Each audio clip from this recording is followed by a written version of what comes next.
আসসালামু আলাইকুম, কেমন আছেন সবাই? আমার পিছনে যে ছোট ছোট গরুগুলো দেখতে পাচ্ছেন, আমি এর আগে দুইটা ভিডিও ছাড়ছি যে অতিরিক্ত গরমের ফলে গরুর বাছুরগুলো অসুস্থ হয়েছিল। তো 2 দিন ওষুধ খাওয়াইছি, তো আজকে তৃতীয় দিন। তো ভাবলাম আপনাদেরকে দেখাই যে আজকে তৃতীয় দিনে বাচ্চা গরুগুলো কেমন আছে আর কি। তো আজকে তৃতীয় দিনে মাশাআল্লাহ অনেক সুস্থ এবং ভালো। আজকে কোনো মেডিসিন ইউজ করিনি। গত 2 দিনে যে মেডিসিন ইউজ করছি ওটাতে আলহামদুলিল্লাহ সুস্থ হয়ে গেছে। তো আমার এই ইউটিউব চ্যানেলে যদি আপনি নতুন হয়ে থাকেন তাহলে চ্যানেলটি সাবস্ক্রাইব করে দিন।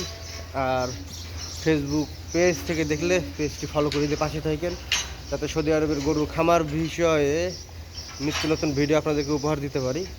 তো দেখেন কত সুন্দর সব এক সাইজের বাছুরগুলো, এগুলো কিন্তু বাছুরা।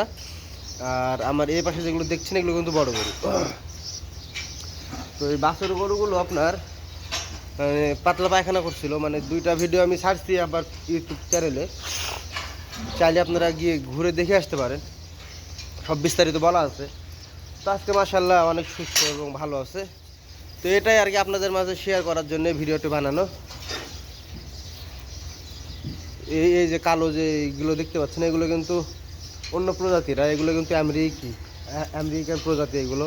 এখানে দুইটা আছে, ওই যে লালটা, তারপরে এই যে আমার পিছনে যে এটা একটা হাঁটে আসতেছে, এগুলো কিন্তু আপনার অস্ট্রেলিয়ান বা ব্রাজিলিয়ান যে গরুগুলো আছে এগুলো কিন্তু না, ওগুলো হচ্ছে আপনার আমেরিকান প্রজাতি। তো দেখতে পাচ্ছেন একসঙ্গে অনেকগুলো বাছুর এবং মাশাআল্লাহ আলহামদুলিল্লাহ এখন সুস্থ আছে। তো ভালো থাকেন, সুস্থ থাকেন। ইনশাআল্লাহ নতুন কোনো আপডেট আবার দিব আপনাদেরকে, নতুন কোনো ভিডিও নিয়ে আসবো আপনাদের মাঝে। ততক্ষণ পর্যন্ত ভালো থাকেন, সুস্থ থাকেন। আল্লাহ হাফেজ।